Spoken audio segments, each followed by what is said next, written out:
G'day everyone and welcome back to Brook Farm.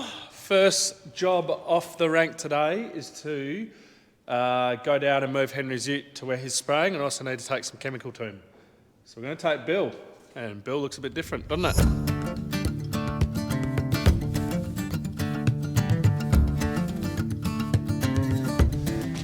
As I came down here, I saw the hawk fly out, but thankfully there's no poo on the spill kit as of yet. So anyway, Henry needs Trojan. So that's for bugs, for insects. So I'll grab these two just here if I can get them out the box. And we'll put these on the back of Bill and take it down. So Bill is obviously hooked up, ready to go for fence line spraying. We might even get to doing some of that today. So we every year we go and spray our fence lines around the paddocks. Gets rid of all the weeds that grow there, which is where a lot of resistance comes from, and also just gives you that little bit of a fire break and makes it a lot cleaner, a lot nicer to look at. And we're also going to spray on the outside of the fence where Henry did all the grading, so that we kill whatever little shrubs, or it's actually getting quite green now with just grasses. But yeah, we just spray all that so it's all dead. But yeah, so essentially this is off the old Sonic. You can see it's the old freshwater tank. It's just run by a little pump, draws from the bottom down here. This here is just a recirculation for when you're mixing lots of granular chemicals. You want to make sure you can recircuit. It's just got a filter, a bit of a pressure gauge, so we can set our nozzles. And then over here is the this isn't Grandma's sewing kit. It's it's just our solenoids are in there, and that's obviously hooked up to in the cab, which I'll show you in a sec. And then that controls three sections. So we've got the main section, and we've got a left side nozzle and a right side nozzle. So if we have a look in here, you got our nozzles space set 250 mils, and that's so that we can get a good coverage. And then on the outside here, we've got the boomless jets for fence line spraying. You might be wondering why we've got all the draper mat around, and that's purely to stop drift.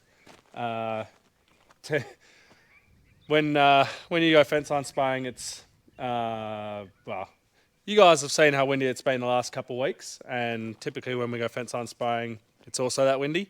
So when we've got a wind cover like this, it means we can spray when it's windy, and it also means that we can get right up next to the crop.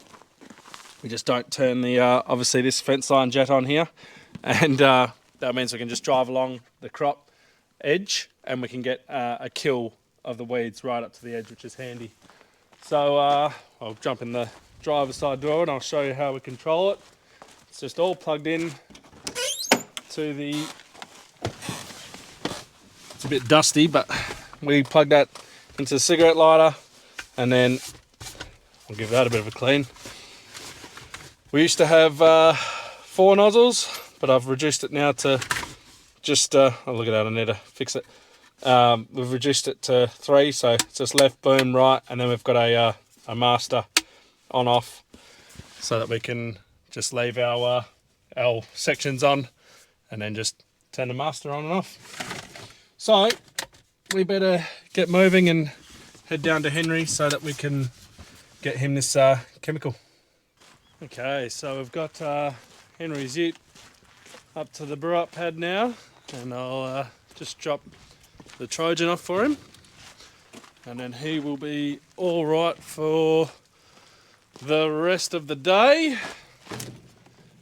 And looking at that, looks like we've got another tap that's not playing the game. They were all working the other day, all turning off, but yeah, now they're not. So I'm still got to sort something out there to make sure that that's all Mickey Mouse. The other day when the mail came, we got more of our safety stuff. So we got 2 packages. One was signs, and then that one. We'll open that one in a sec. So this is just your generic signs that you need. We'll probably get to hanging these today. Authorised personnel only, hearing and eye protection, all that sort of stuff. There's some speed ones here. The world's biggest non-smoking sign. Again, the whole ordering online thing. Some fire extinguisher stickers. Again, they're a lot bigger than what I'd like. Because these, don't forget, these are going in a house. So, well, the stickers are going in houses. So, the fire blanket stickers that I mentioned the other day, and these fire extinguisher stickers are they're just that bit too big. They need to be like the size of the AED stick on the side of my car. So anyway, let's open up this this package.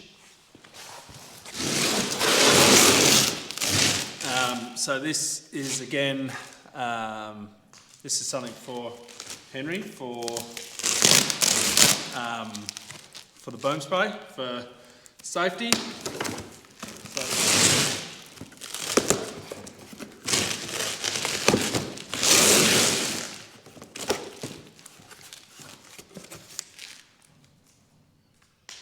This is our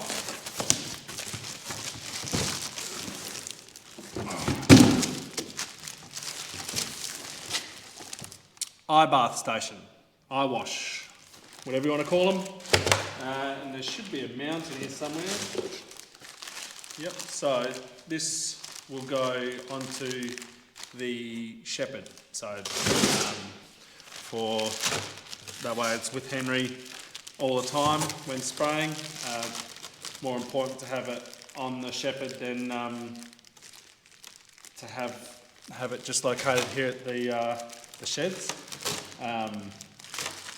Like I said the other day, oops, we're going to try and redo that shed and do it properly. So this one does have us covered underneath the regulations of you need 15 minutes of constantly flowing water. So this is, I believe this is 35 litres of water in here. And then all you got to do when you get stuff in your eyes is find this somehow. I don't know how you can do that without your eyes. And you pull that down, which I believe this is kinked in here, so it unkinks that. And then out comes your water, straight into your eyes. For 15 minutes, you got to stand there like that, get it all clean. So yeah, we will get that onto his truck. Probably not today, but we'll get it there at some point. So yeah, it's good to have that rock up. I believe the only thing I'm waiting on now is the fire extinguisher that is a chemical bath wash thing. If you get chemical spill on yourself, you can use the fire extinguisher to wash yourself. It's a green fire extinguisher. So you don't use the wrong one. And then I've got this mount for that to go on the Shepherd as well. So these two will go side by side or something like that. We're probably going to need the Shepherd in the shed here to do it. I think we're going to have to do some welding and actually weld up a frame on the side to install these things on. But yeah, we're getting a step closer to being a safer workplace. I thought I'd start off with an easy sign to hang first, because I don't need to worry about all the corrugated iron. Try and get everything down without breaking. So we've got our first aid sign. You might not be able to read it because it's got all this stuff on there. Anyway, we'll place it there, drilling into it and pop riveting. And on the other side there, you can see our first aid kit. May as well show you as soon as over here. It's just a generic worksite first aid kit. Of course, snake kit bite. Got your eyes, all the stuff you sort of need. So, We'll hang this up. One thing I had to go grab was the level, because there ain't no way I'm going to deal with a sign that I put up on the piss. Well, there's no way anyone in this workplace would. Dad would have a fit, Henry would have a fit, and I know I would as well. So, anyway, we'll make sure it's level,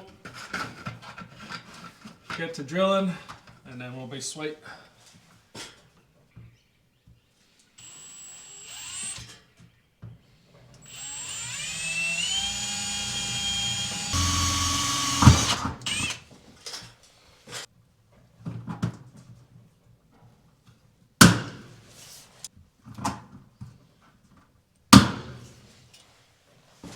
Right, now for the most satisfying part of all.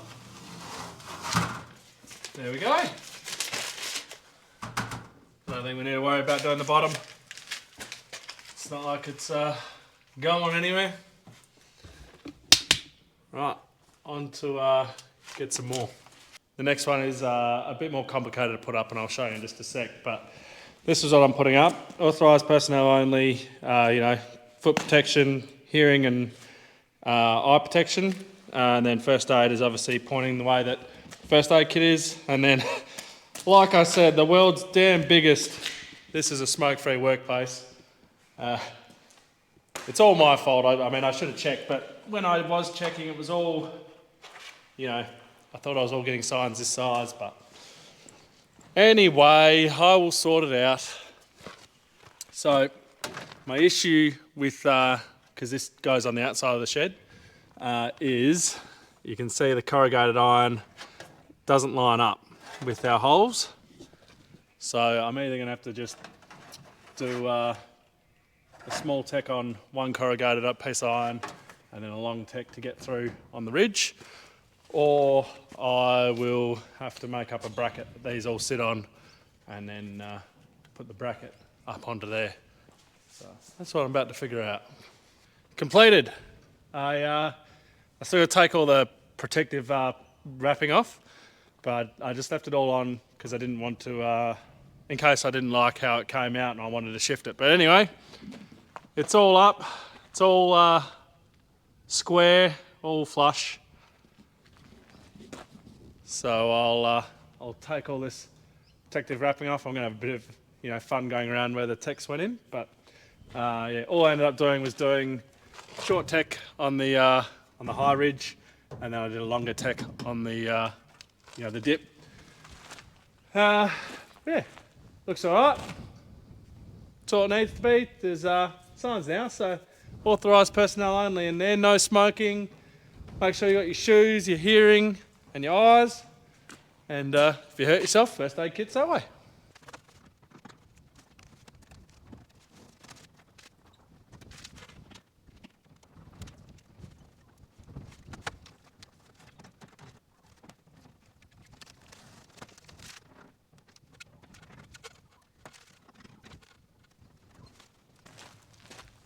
Right, on to the next lot of safety installations, signs. Now this one I feel is a bit controversial.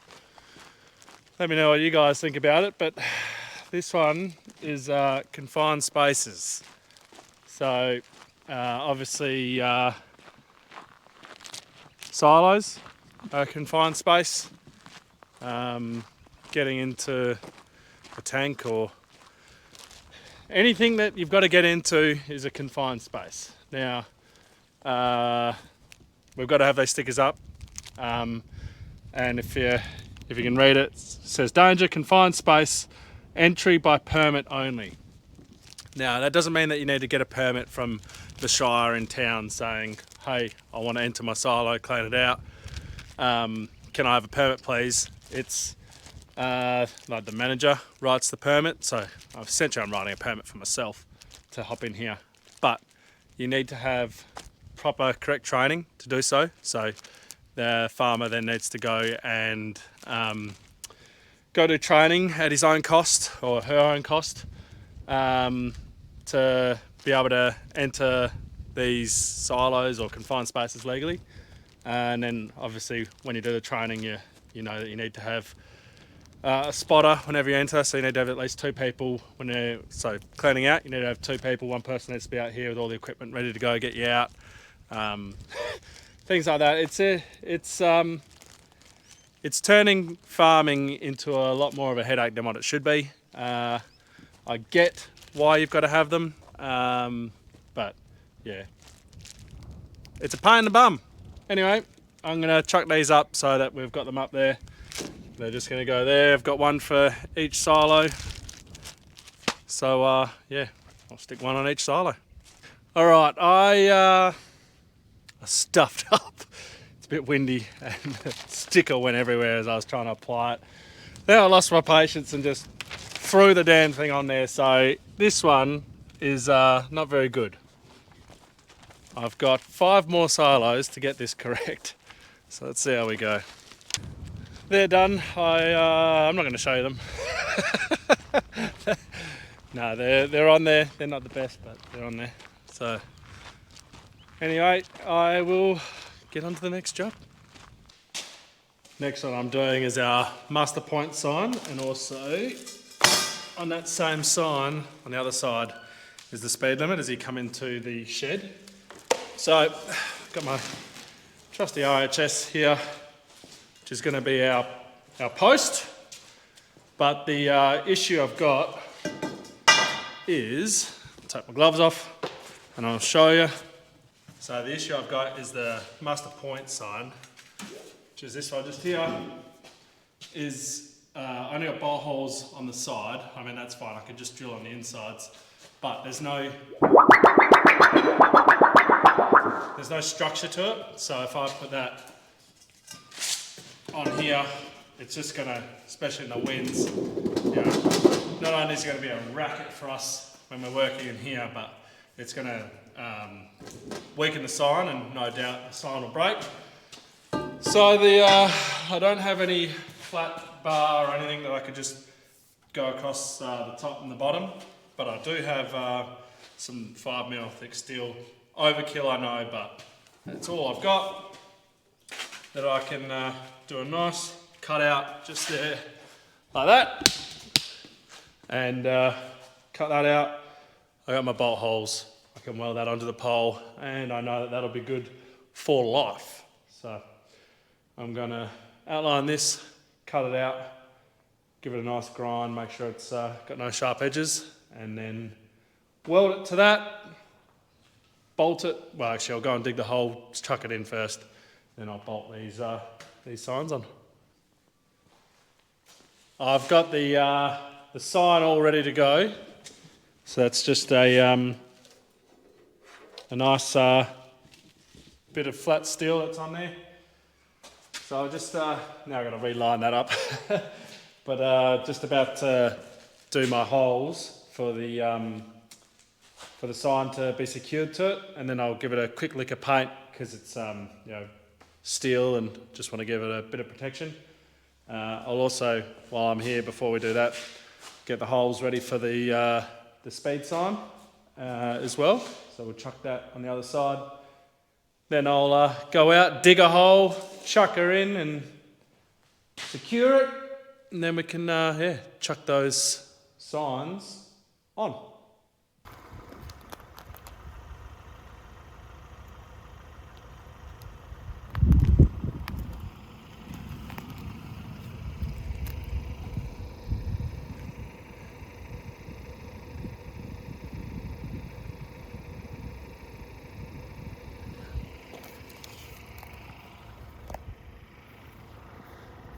Just on my way down to the house site, and I'm just on my phone because GoPro's back at the shed.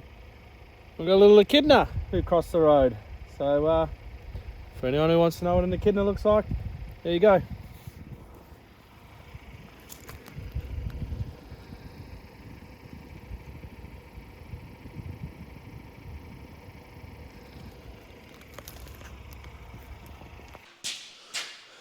One sign stand painted. I'll do a second coat on that once it dries a little bit. So for now, grab the shovel. We'll go dig this hole where it's going to go.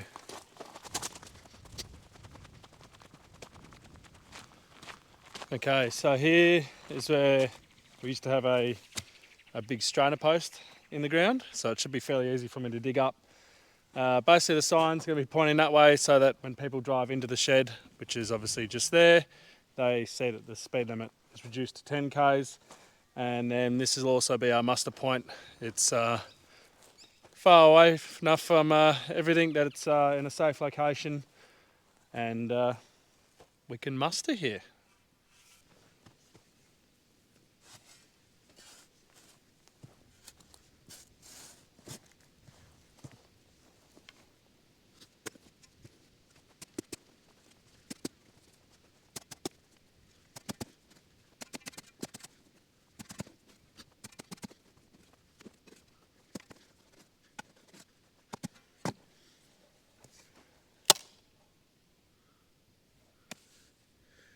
I have a bad reputation with post hole shovels.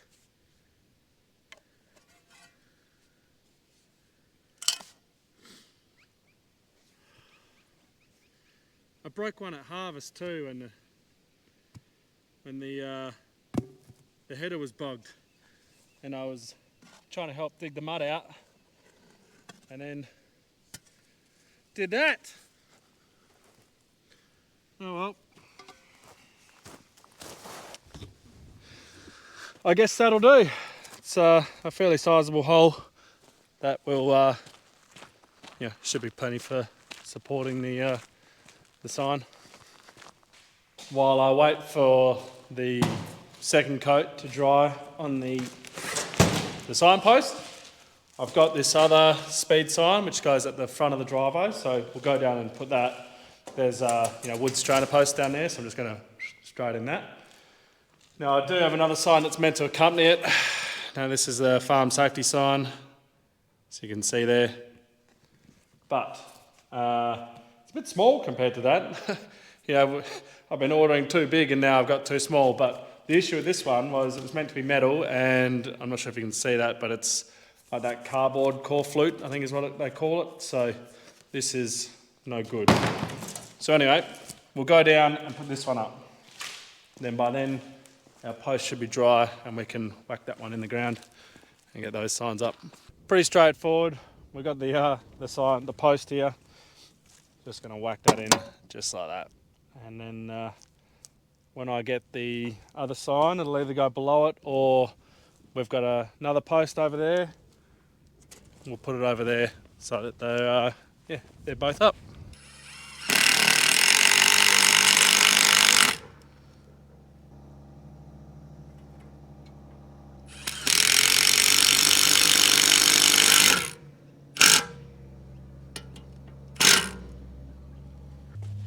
Simple and as easy as that. Right, we'll go do the other sign now.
Got our muster point sign there, and you come around and you've got our speed sign.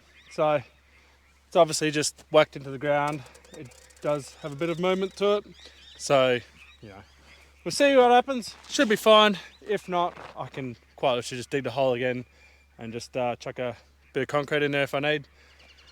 Shouldn't need to, but yeah, there's always the option. So yeah, at least that's done now. Well, all in all, pretty productive day getting all those signs up. I've got a few more signs to put up down on the chem shed. Just a forklift, chemical storage, and then another authorised personnel only. We do have a HasChem one that is already down there as well, so that'll just go in along with those ones there. I'll probably move it to a corner on there that you can see. But, well, let's just go down there. Down here needs a bit of a clean up before I'm able to get the forklift in order to hang these signs up. So you can see we've got our HasChem one just there, but what I'm going to do is move it over to that side there. A bit more easy to see. We've got all the boxes with all the containers from spraying. So just waiting for Henry to finish off the wheat before we deal with these. We'll chuck them all in the trailer that he's got, and we'll take them down to the drum muster location at Cascade there. So they're all disposed of correctly. And then a few of these, they need to go back to Kate when she comes up here next. And then we've got our deconstructed coffee tables. We've got a lot of them. I reckon we're just going to probably go on. Henry's got a bit of a bonfire down at his place when we cut down a heap of trees. So I reckon we're going to just probably keep the first 2 rows here because they're good. And I mean, the ones at the back there have probably been there for probably about 4 or 5 years. Yeah, we just, as you can see, we accumulate pallets and we don't need them. They're all, well, some of them are rotting and not good, so we will chuck them on the bonfire, I reckon, and that way it'll make for a nice fire one day. And on this, these, upon reflection of what all you guys have told us, they do go in here. We can see that there's a gap there, so these are hollow. So these do, in fact, go in there like that. So we need to do that at some point as well. So yeah, anyway, on that, I'll leave the video there, everyone. Thank you for watching. Stay tuned for next week. We're probably going to release our podcast. You might have seen on the community page that we're going to do a podcast. So my cousin and I are releasing an ag-related one. So we might release that the first episode next week. So it'll be on this feed, and then it'll also be on Spotify, Apple Podcasts, all those sort of ones where you get your normal podcasts. It's just 2 guys talking ag, nothing special. So yeah, anyway, if you've enjoyed the video, give us a like, subscribe if you haven't, and share it with somebody else, and we'll see you in the next one.